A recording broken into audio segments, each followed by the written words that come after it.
Hello, welcome to Snax. My name is Tim Schofield, and I'll be giving this session on statistical thinking.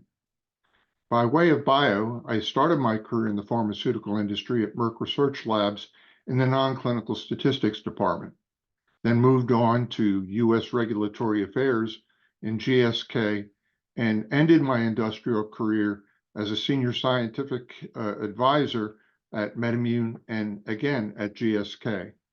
I'm currently owner and consultant of CMC Sciences and can be reached at my email, tim@cmcsciences.com, or through LinkedIn. The objective of this particular session is to learn about the relationship of variability to decision risk, become aware of how to manage variability and therefore risk, and understand how to report variability along with the results of a pharmaceutical experiment. So let's try to understand variability first of all. And I like to think about it as a distribution. Data and experimental results vary, creating what again I call a distribution. A preferred case of this, and one we frequently look at, is called the normal distribution or bell-shaped curve. It's noteworthy that we can actually, or we do actually estimate this when we generate a histogram, hoping to see in the histogram the features of the bell-shaped curve, which is approximate symmetry and lack of skewness in that particular distribution. And when we have such a distribution, these represent the signal, that is the average result of the bell-shaped curve, and noise, that is the variability of the bell-shaped curve. Now this allows us, or this conception of a distribution allows us to imagine answering two important questions using 2 sigma limits, which some of you may recognize holds 95% of the measurements within the 2 sigma level. We can answer the question, is my result usual? And we do so when we set up control limits and observe whether or not future measurements fall within these control limits, or when we estimate a parameter of interest, maybe the mean, using a confidence interval. The other important question in pharmaceutical studies is my result unusual? And we usually address this through a technique called hypothesis testing and report a value commonly called the p-value from that hypothesis test. But let's look beyond signal and noise. That is the simple standard normal or normal distribution. And in fact, commonly employed statistical methods assume this, that is, that they are approximately normally distributed, that is approximately symmetric with constant, also called homogeneous variability. However, many pharmaceutical responses are non-normal, and in fact, many of these are log normally distributed. This can be conceptualized as being generated in part by a zero boundary in our measurement system. In most measurement systems, we can't measure below 0. And it's also characterized by an increase in variability when the mean increases. This, by the way, is something we commonly call constant CV or constant RSD. Said otherwise, a measurement system that has constant CV or RSD is by its nature log normally distributed. It's manifest mainly in data covering a broad range. Again, said otherwise, you won't normally see the skewness of a distribution for tight data, such as come out of chemical analyses. But it is intrinsic to data processing, some data processing.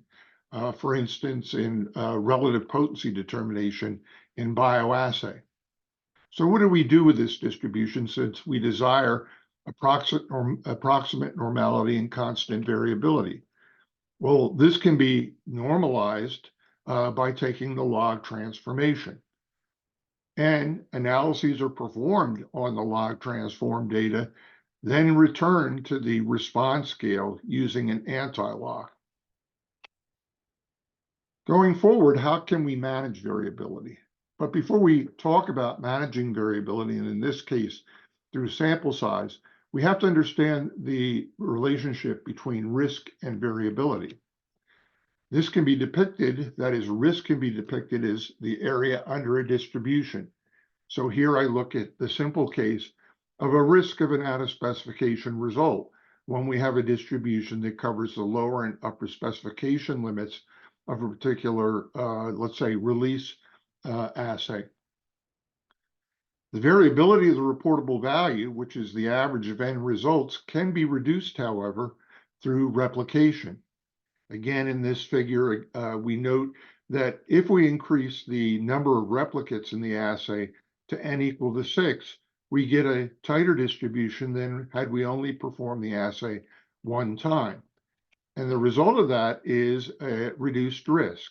That is now the area under the blue curve, the curve generated with n replicates, is much smaller than it was under the red curve. And this all happens because of a phenomenon called the standard error of the mean, or SEM, where the standard error of the mean is the variability, let's say the intermediate precision of the assay, divided by the square root of the number of measurements. So we can, in a sense, dial in any predicted risk of OOS by increasing or decreasing the sample size of the reportable value. But what do we replicate? Suppose we wish to compare two groups. Suppose further that we have observed that there's some variability when we repeat an assay in the measurement system that we're using. So here we have 3 assay replicates, independent replicates, showing a degree of between assay variability. Now, in comparing the two groups, would you compare the groups in 2 separate assays?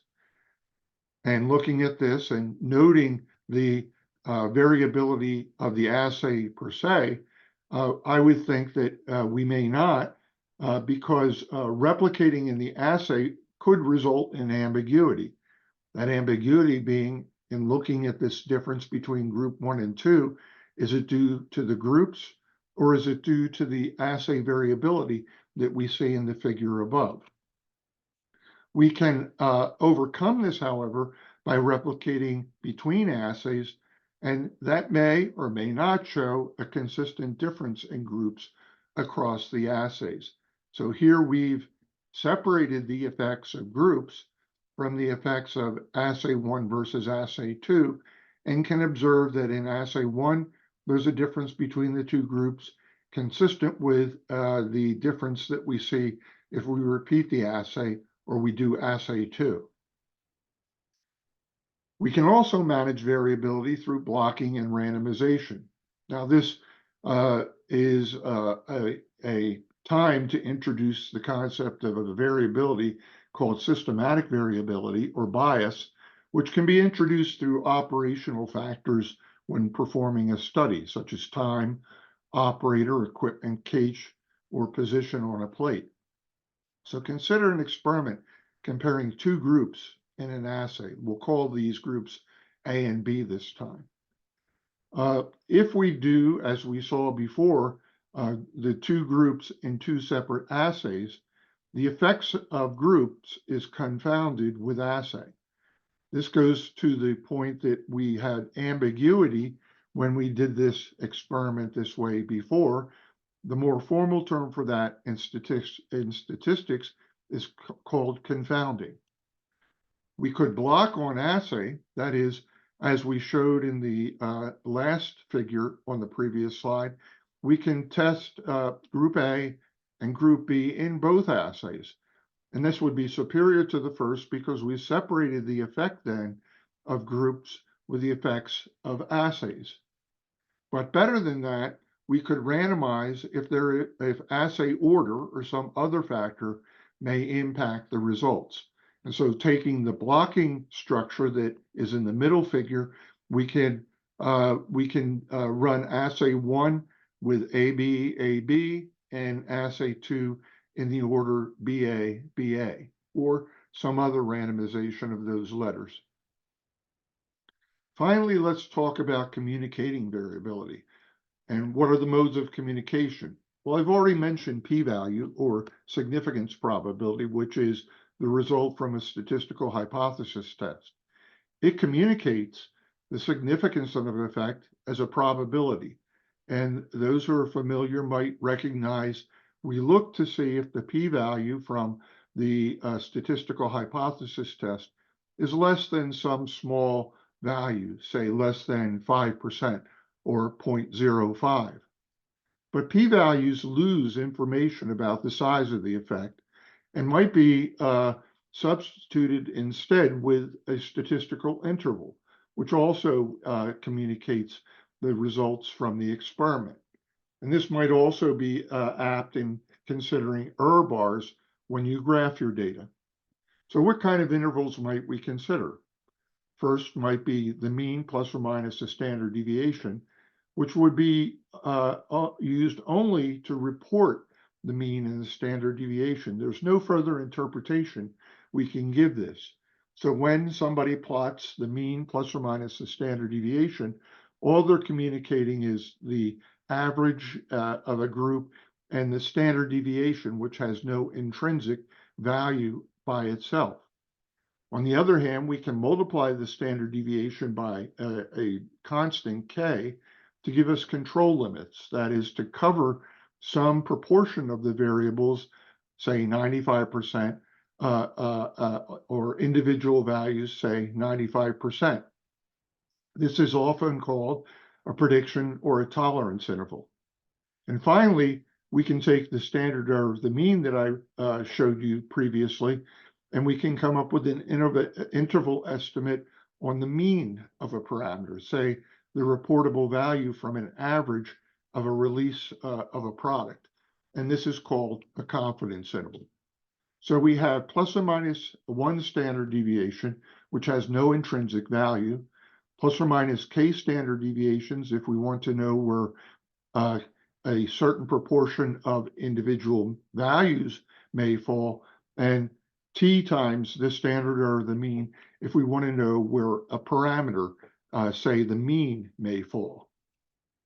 So in summary, statistical thinking introduces the concept of variability, noise, into the assessment of a result, the signal of a pharmaceutical study. Signal and noise can be visualized as a distribution which are ideally normal with constant variability in order to perform routine statistical calculations. However, pharmaceutical distributions can be skewed, often log normal, requiring log transformation when analyzing the data. Variability can be reduced through replication and blocking, while bias can be addressed through randomization. And finally, intervals are preferred to p-values when communicating pharmaceutical outcomes. I'd like to acknowledge the members of the AAPS CMC statistics community and my fellow pharmaceutical scientists and regulators who have granted me the privilege to contribute statistical thinking to their scientific expertise. Thank you.